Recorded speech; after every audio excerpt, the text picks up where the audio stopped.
Welcome students, maths ચેનલમાં આપનું સ્વાગત છે. ચેપ્ટર 5 કન્ટિન્યુટી એન્ડ ડિફરન્સિએબિલિટી, સાતત્ય અને વિકલનીયતા, એક્સરસાઇઝ 5.1, એક્ઝામ્પલ નંબર 26. મિત્રો, પ્રશ્ન 26 થી 29માં f સતત હોય તો k નું મૂલ્ય શોધવાનું છે. Example number 26, fx is equal to k cos x upon pi minus 2x जो x is not equal to pi by 2, fx is equal to 3 जो x equal to pi by 2 અને x equal to pi by 2 આગળ f સતત વિધેય આપી દીધેલું છે અને k નું મૂલ્ય શોધવાનું છે. તો મિત્રો, અહીં સતત વિધેય આપી દીધેલું હોય ત્યારે જમણી બાજુનું લક્ષ, ડાબી બાજુનું લક્ષ અને તે કિંમત આગળ વિધેયનું મૂલ્ય સમાન હોય. તો પહેલા લઈ લઈશું આપેલ વિધેય fx એ x equal to pi by 2 આગળ સતત હોવાથી. હવે મિત્રો, અહીં જમણી અને ડાબી બાજુનું લક્ષ અને f of pi by 2 સમાન કહેવાશે, પરંતુ x greater than pi by 2 અને x less than pi by 2 માટે સરખું જ વિધેય હોવાથી ડાબી જમણી બાજુનું લક્ષ અલગ લખવાની જરૂર નથી. તો આપણે સીધું લખીશું limit x tends to pi by 2 fx is equal to f of pi by 2.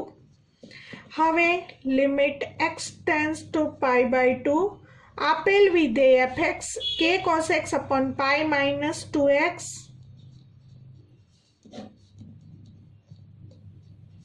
અને f of pi by 2 equal to 3 આપેલ છે.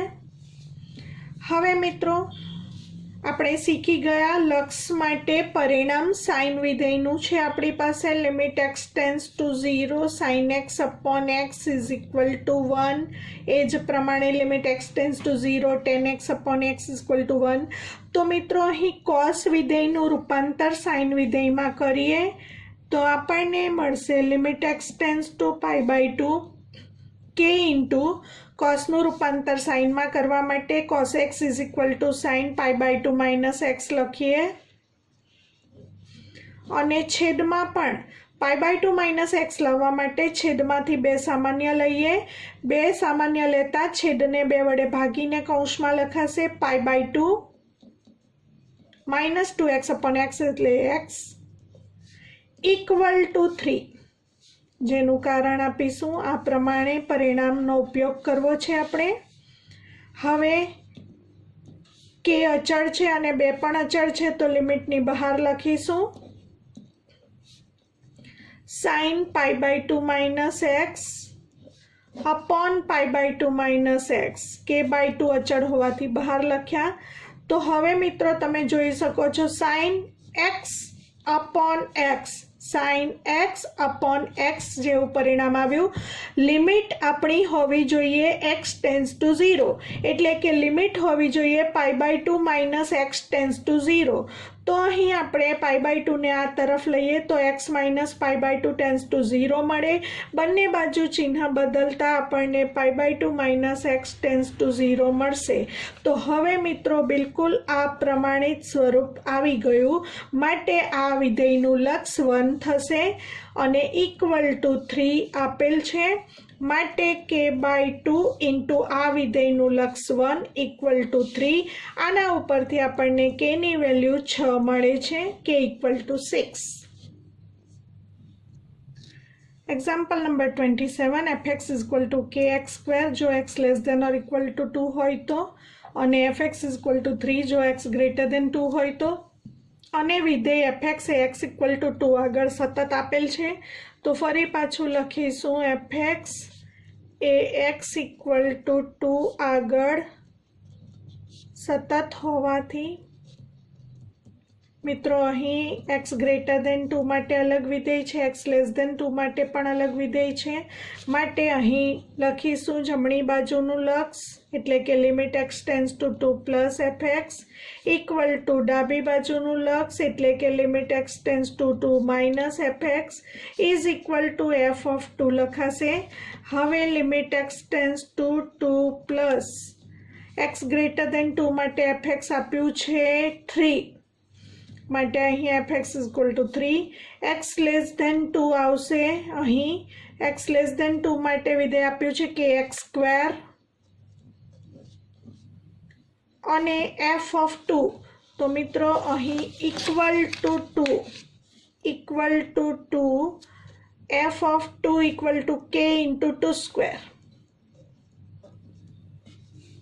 હવે 3 અચળ વિધેયનું લક્ષ અચળ વિધેય પોતે અને k અચળ x ટેન્ડિંગ ટુ 2 મૂકતા 2 સ્ક્વેર, અને આ પરિણામ સેમ જ છે માટે ફરી પાછી લખવાની જરૂર નથી. 3 ઇક્વલ ટુ 4k માટે k ઇઝ ઇક્વલ ટુ 3/4 મળે છે. Example number 28, fx is equal to kx plus 1, x less than or equal to pi, અને fx is equal to cos x, x greater than pi, x equal to pi આગળ આપેલ વિધેય સતત છે. તો પ્રથમ આપણે ઉલ્લેખ કરીશું fx વિધેય એ x ઇક્વલ ટુ પાઈ આગળ સતત વિધેય હોવાથી હવે જમણી બાજુનું લક્ષ ઇક્વલ ટુ ડાબી બાજુનું લક્ષ ઇક્વલ ટુ f ઓફ પાઈ લખાશે, કારણ કે x લેસ ધેન પાઈ અને x ગ્રેટર ધેન પાઈ માટે અલગ અલગ વિધેય આપેલ છે. માટે આપણે લખી શકીશું limit x tends to pi plus fx equal to limit x tends to pi minus fx equal to f of pi. માટે limit x tends to pi plus x greater than pi માટે વિધેય આપ્યું છે cos x, તો fx is equal to cos x લખીશું equal to limit x tends to pi minus એટલે x less than pi, x less than pi માટે fx is equal to kx plus 1 અને f of પાઈ, તો equal to પાઈ માટે f of pi is equal to k pi plus 1. હવે મિત્રો અહીં x tending two pi મૂકતા cos પાઈ, અહીં x tends to પાઈ મૂકતા k પાઈ પ્લસ 1, અને આ સમાન જ છે. cos પાઈની વેલ્યુ -1 મળે equal to k pi plus 1. 1 આ તરફ આવે -1 -2 is equal to k pi માટે k is equal to -2 upon pi. Example number 29, fx is equal to kx plus 1 જો x less than or equal to 5 અને fx is equal to 3x minus 5 જો x greater than 5. આપેલ વિધેય fx એ x equal to 5 આગળ સતત આપેલ છે. તો પ્રથમ ઉલ્લેખ કરીશું fx એ x ઇક્વલ ટુ 5 આગળ સતત વિધેય હોવાથી limit x tends to 5 plus fx equal to limit x tends to 5 minus fx equal to f of 5 માટે limit x tends to 5 plus એટલે કે x ગ્રેટર ધેન 5 માટે fx is equal to 3x minus 5 equal to limit x tends to 5 minus x less than 5, x less than 5 માટે fx is equal to kx plus 1 અને f of 5 equal to 5 f of 5 equal to k 5 plus 1. હવે limit મૂકીશું x tends to 5 મૂકતા 3 into 5 minus 5, x tends to 5 મૂકતા k into 5 plus 1 અને equal to k into 5 plus 1. 15 minus 5 એટલે 10, 5k plus 1, 1 આ તરફ આવશે 10 માઇનસ 1 એટલે 9 માટે k is equal two 9/5. Example number 30, a અને b ના એવા મૂલ્યો શોધો કે જેથી fx ઇઝ ઇક્વલ ટુ 5 જો x less than or equal to 2, fx is equal to ax plus b 2 less than x less than 10 અને fx is equal to 21 x greater than or equal to 10 દ્વારા વ્યાખ્યાયિત વિધેય સતત વિધેય હોય। મિત્રો અહીં આપેલ છે કે fx સતત હોય એવા a અને b ના મૂલ્યો શોધો। તો સૌથી પહેલા આપણને આપ્યું છે કે fx વિધેય એ એના પ્રદેશ પર સતત છે। તો મિત્રો ક્યાં આગળ વિધેય વ્યાખ્યાયિત છે? સંવૃત 2 થી સંવૃત 10 પર વિધેય વ્યાખ્યાયિત છે અને આપેલ વિધેય fx એના પ્રદેશ પર સતત છે કારણ કે x less than or equal to 2 માટે વિધેય અહીં પ્રદેશ ગણ r છે કારણ કે 2 અથવા 2 કરતાં નાની તમામ કિંમતો માટે આ વિધેય છે। 2 અને 10 વચ્ચેની વાસ્તવિક સંખ્યા માટે આ વિધેય છે અને 10 અથવા 10 કરતાં મોટી કિંમત માટે આ વિધેય વ્યાખ્યાયિત છે। તો fx એ r પર સતત વિધેય આપેલું છે તો એનો અર્થ r ની તમામ કિંમતો આગળ સતત છે। હવે મિત્રો આપણે વિધેય ક્યાંથી બ્રેક થાય છે એટલે કે 2 ભાગમાં વહેંચાયેલું છે, 2 આગળથી અને 10 આગળથી। તો એનો અર્થ વિધેય r પર સતત છે તો x ઇક્વલ ટુ 2 પર પણ સતત છે અને x ઇક્વલ ટુ 10 પર પણ સતત છે। તો fx એ r પર સતત હોવાથી fx વિધેય x ઇક્વલ ટુ 2 આગળ અને x ઇક્વલ ટુ 10 આગળ પણ સતત વિધેય છે એવું આપણે કહી શકીશું। તો પહેલા લઈશું fx એ x ઇક્વલ ટુ 2 આગળ સતત છે। જો fx વિધેય 2 આગળ સતત હોય તો limit x tends to 2 plus fx equal to limit x tends to 2 minus fx અને f2 ત્રણેય સમાન થશે માટે limit x tends to 2 plus x greater than 2 x tends to 2 plus એટલે x ગ્રેટર ધેન 2 અહીં છે। x ગ્રેટર ધેન 2 માટે fx equal to ax plus b લેવાનું છે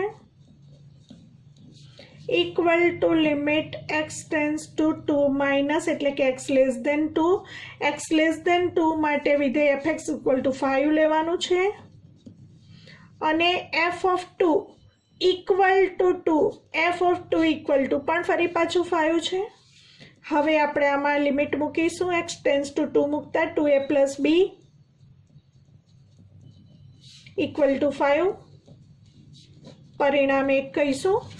જેવી રીતે fx x ઇક્વલ ટુ 2 આગળ સતત છે તેવી જ રીતે fx એ x ઇક્વલ ટુ 10 આગળ સતત છે માટે limit x tends to 10 plus fx equal to limit x tends to 10 minus fx equal to f of 10 માટે limit x tends to 10 plus એટલે કે x greater than 10 x greater than 10 માટે fx equal to 21 equal to limit x tends to 10 minus એટલે x less than 10 x less than 10 માટે વિધેય છે ax plus b fx equal to ax plus b અને f of 10 એટલે કે 10 f10 x equal to 10 માટે f of x equal to 21 માટે f of 10 equal to 21 નું લક્ષ 21 અહીં x ટેન્સ ટુ 10 મૂકતા 10a પ્લસ b પરિણામ 2। હવે મિત્રો લોપની રીતે પરિણામ 1 અને 2 ઉપરથી જ તમે સરળતાથી a અને b ની કિંમત મેળવી શકો। અહીં પણ b છે અહીં પણ b છે માટે 1 અને 2 ને 1 ની નીચે 1 લખીને આપણે બાદબાકી કરીશું 1 માઇનસ 2 કરતા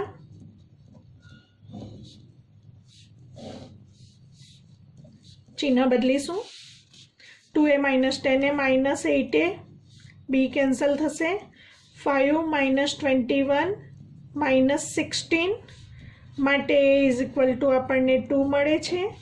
a ઇક્વલ ટુ 2 કોઈ પણ એક સમીકરણમાં મૂકતા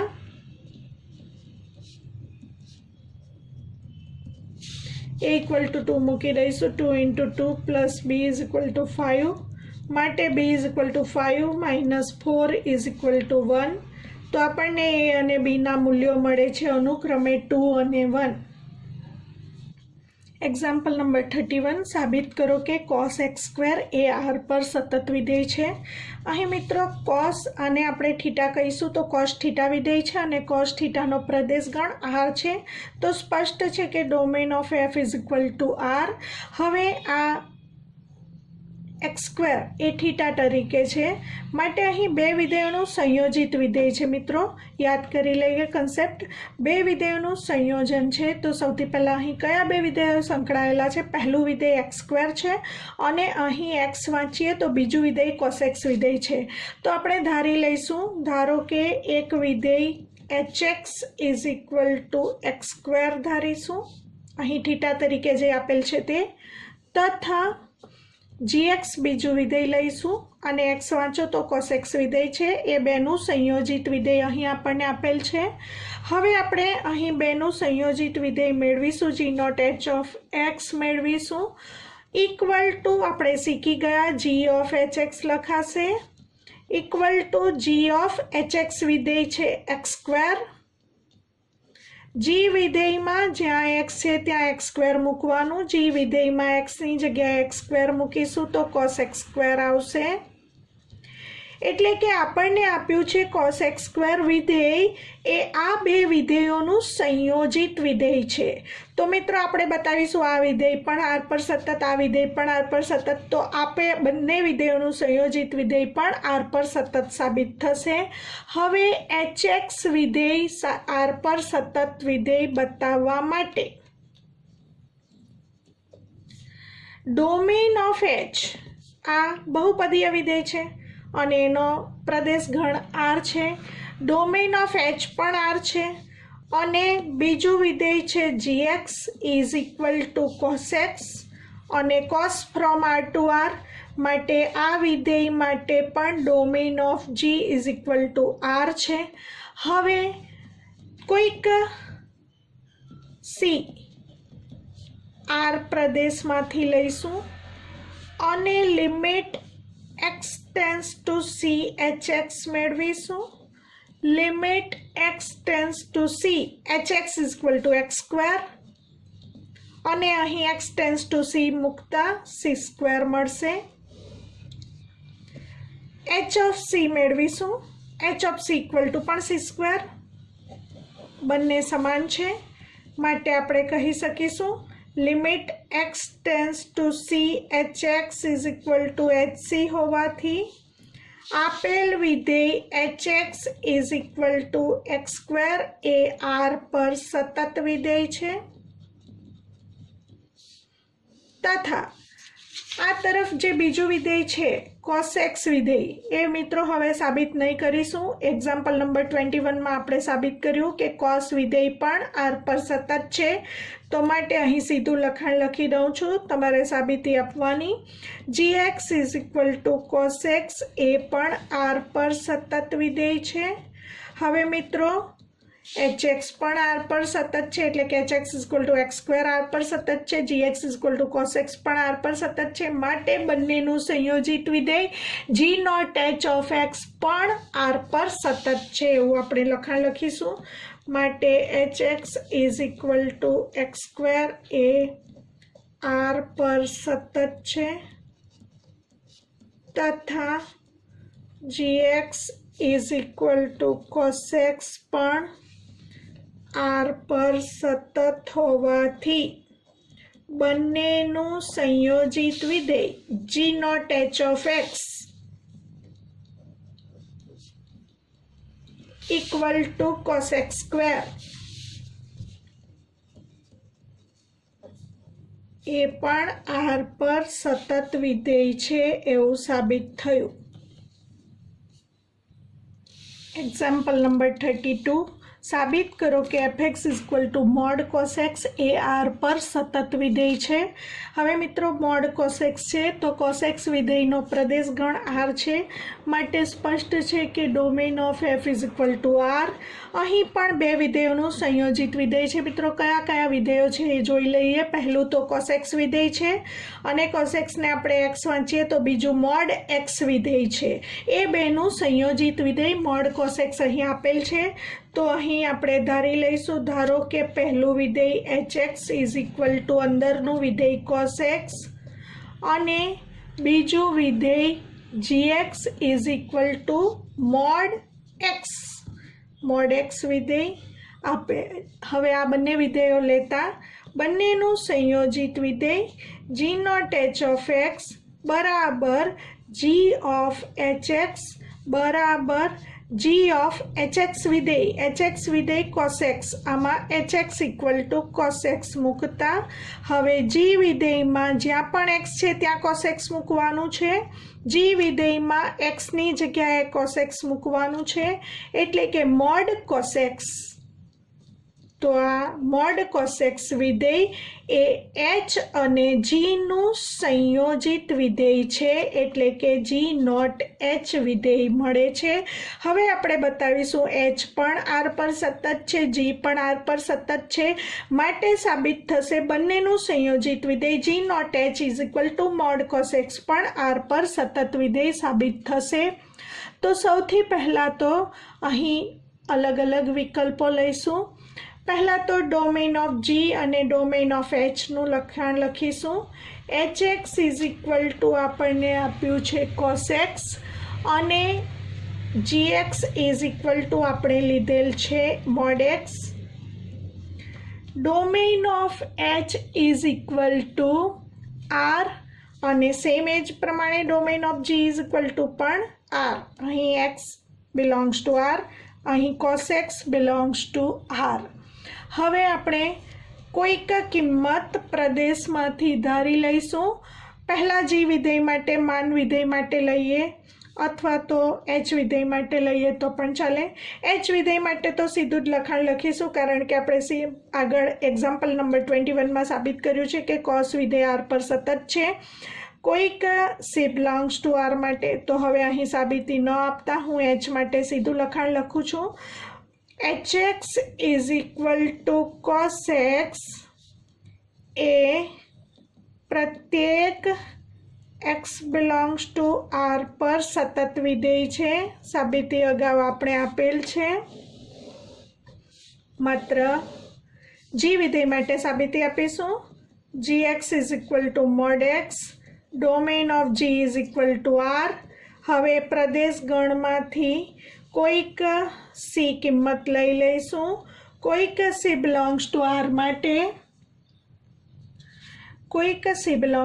માટે મિત્રો આપણે જી એક્સ વિધેયની વાત કરીએ છીએ તો અહીં ફરી પાછા 3 વિકલ્પો લઈશું, કારણ કે g x is equal to mod x છે તો અહીં 3 વિકલ્પો લઈશું। એમાં પહેલો વિકલ્પ 1માં એક્સ લેસ દેન 0, વિકલ્પ 2માં એક્સ ગ્રેટર દેન 0 અને વિકલ્પ 3માં એક્સ ઇક્વલ ટુ 0, પરંતુ આપણે કોઈક સી લીધો છે તો સી માટે 3 વિકલ્પો લઈશું। વિકલ્પ 1માં સી લેસ દેન 0 લઈશું। આપણે મેળવીશું limit x tends to C G x equal to limit x tends to C G x is equal to mod x. હવે મિત્રો એક્સ ટેન્સ ટુ સી અને સી લેસ ધેન 0 છે તો અહીં mod x is equal to mod C લખાશે।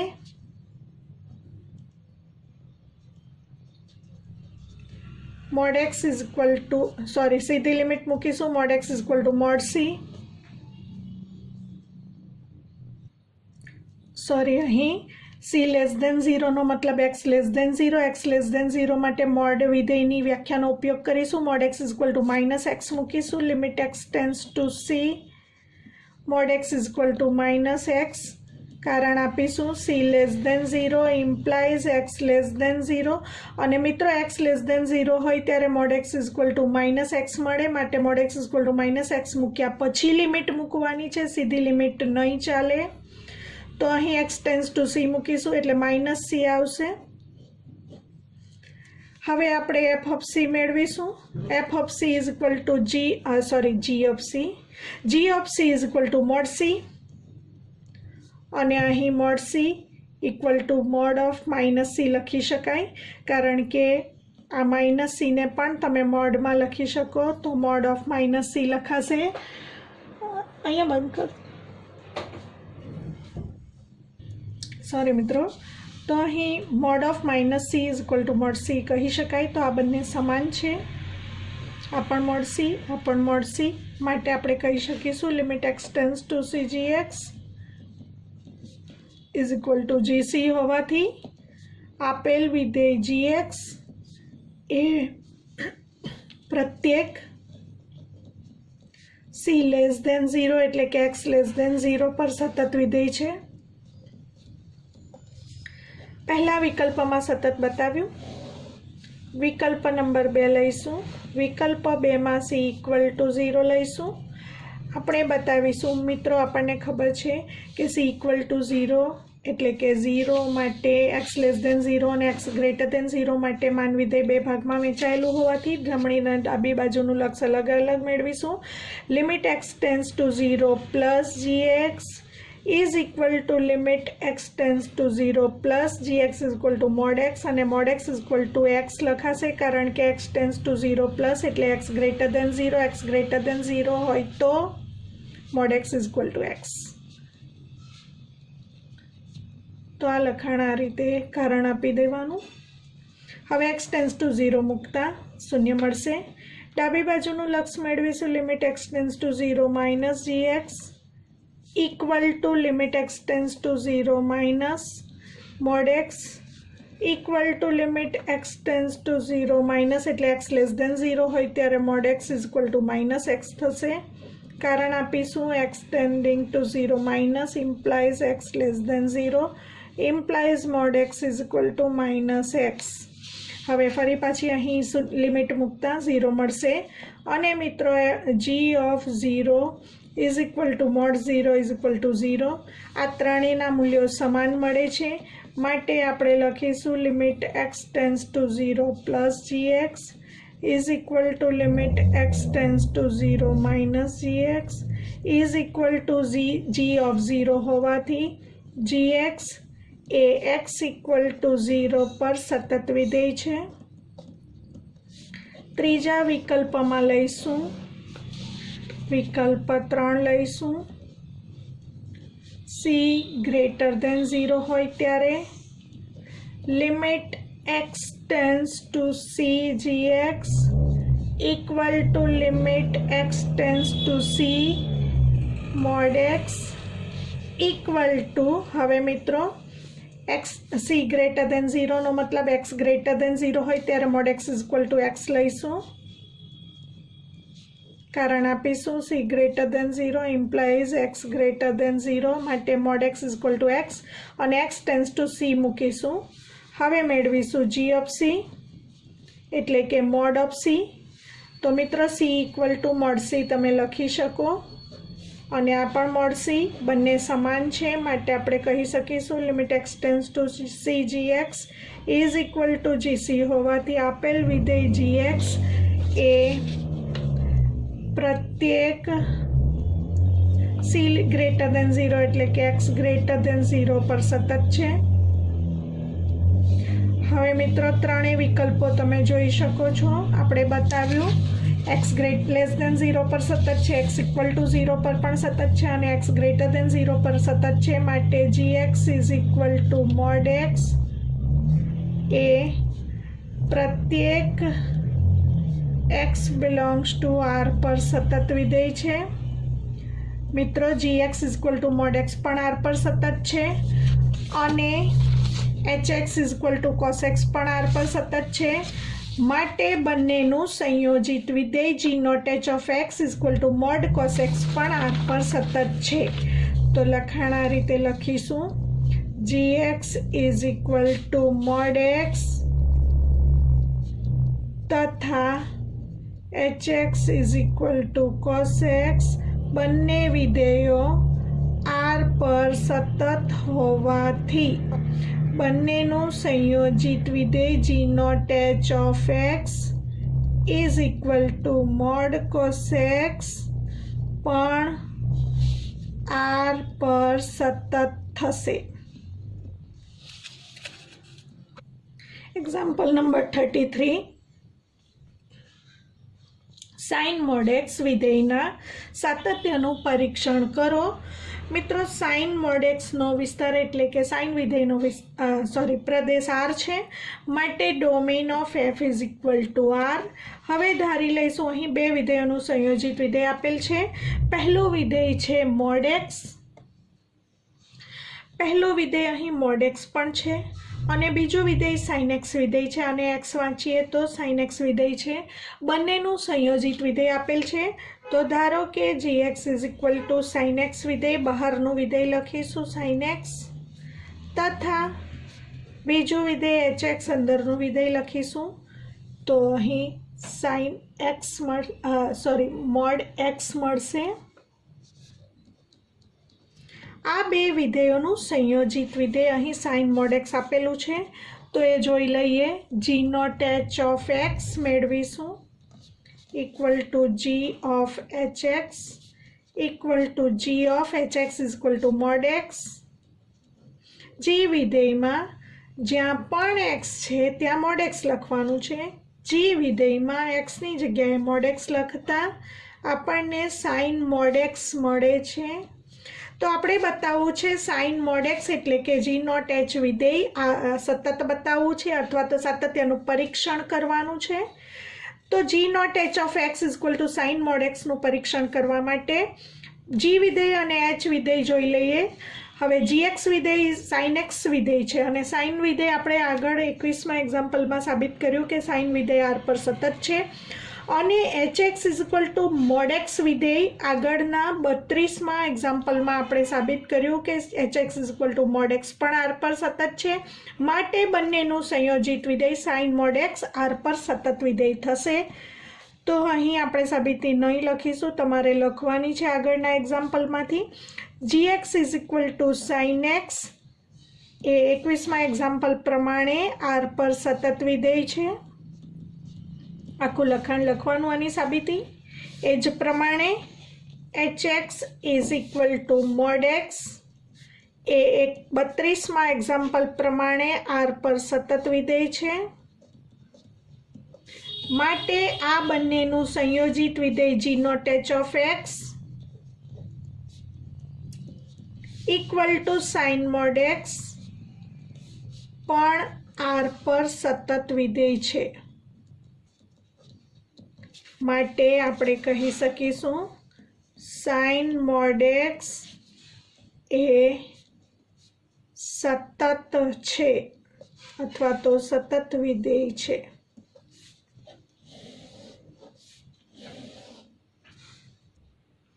fx is equal to mod x minus mod x plus 1 દ્વારા વ્યાખ્યાયિત વિધેય જ્યાં અસતત હોય તેવા બિંદુઓ શોધો. તો મિત્રો, અહીં સૌથી પહેલાં તો અહીં પહેલું વિધેય મોડ એક્સ છે, બીજું વિધેય બે વિધેયોનું સંયોજિત વિધેય છે અહીં. તો પહેલાં આપણે ધારી લઈશું, ધારો કે gx is equal to mod x આ વિધેય, અને આ વિધેય આપણે અગાઉના એક્ઝામ્પલમાં સાબિત કર્યું 32માં એક્ઝામ્પલમાં r પર સતત છે. તમારે સાબિતી આખી લખવાની એક્ઝામ્પલ નંબર 32 પ્રમાણે. બીજું વિધેય ધારી લઈશું hx ઇઝ ઇક્વલ ટુ અંદરનું વિધેય x પ્લસ 1 ધારી લઈશું. હવે આ બહુપદીય વિધેય છે અને બહુપદીય વિધેય r પર સતત છે એવું આપણે શીખી ગયા. પોલિનોમિયલ ફંક્શન.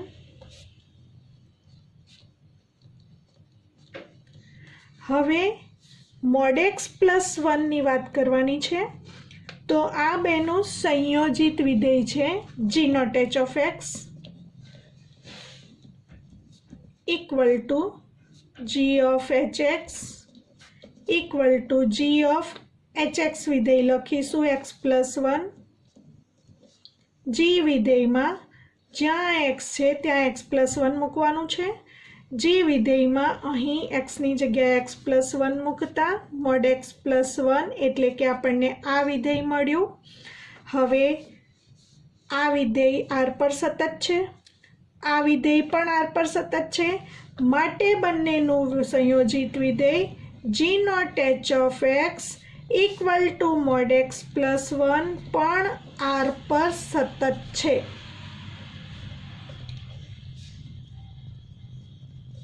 આપણે થિયરીના વિડીયોમાં જોઈ ગયા, બે વિધેયો સતત હોય તેમનું સંયોજિત વિધેય પણ r પર સતત સાબિત થાય। હવે મિત્રો mod x gx equal to mod x r પર સતત છે, g0h of x equal two mod x+1 પણ r પર સતત છે। બે વિધેયો r પર સતત હોય તો તેમની બાદબાકી દ્વારા મળતું વિધેય પણ r પર સતત થશે। તો આને પરિણામ 1 કહીશું, આને પરિણામ 2 કહીશું, માટે આપણે લખીશું 1 અને 2 પરથી fx is equal two mod x એટલે કે gx અને mod x+1 એટલે g0h of x પણ r પર સતત વિધેય થશે। હવે મિત્રો આ વિધેય r પર સતત હોવાથી આપણો પ્રશ્ન છે જ્યાં અસતત હોય તેવા બિંદુઓ શોધો। તો આપણે લખાણ લખીશું fx એ કોઈ પણ બિંદુ આગળ અસતત નથી, કારણ કે for every x belongs to r પર fx સતત હોવાથી fx અસતત હોય તેવું કોઈ પણ બિંદુ મળતું નથી। મિત્રો એક્સરસાઇઝ 5.1ના તમામ એક્ઝામ્પલ આપણે સમજ્યા। નેક્સ્ટ વિડીયોમાં આપણે કેલ્ક્યુલસનો ખૂબ અગત્યનો ટોપિક ડિફરન્શિએબિલિટી વિકલનીયતા સમજીશું। તો ફ્રી ફૂલ સિલેબસ માટે મારી ચેનલને શેર, સબસ્ક્રાઈબ અને લાઇક જરૂરથી કરતા રહો।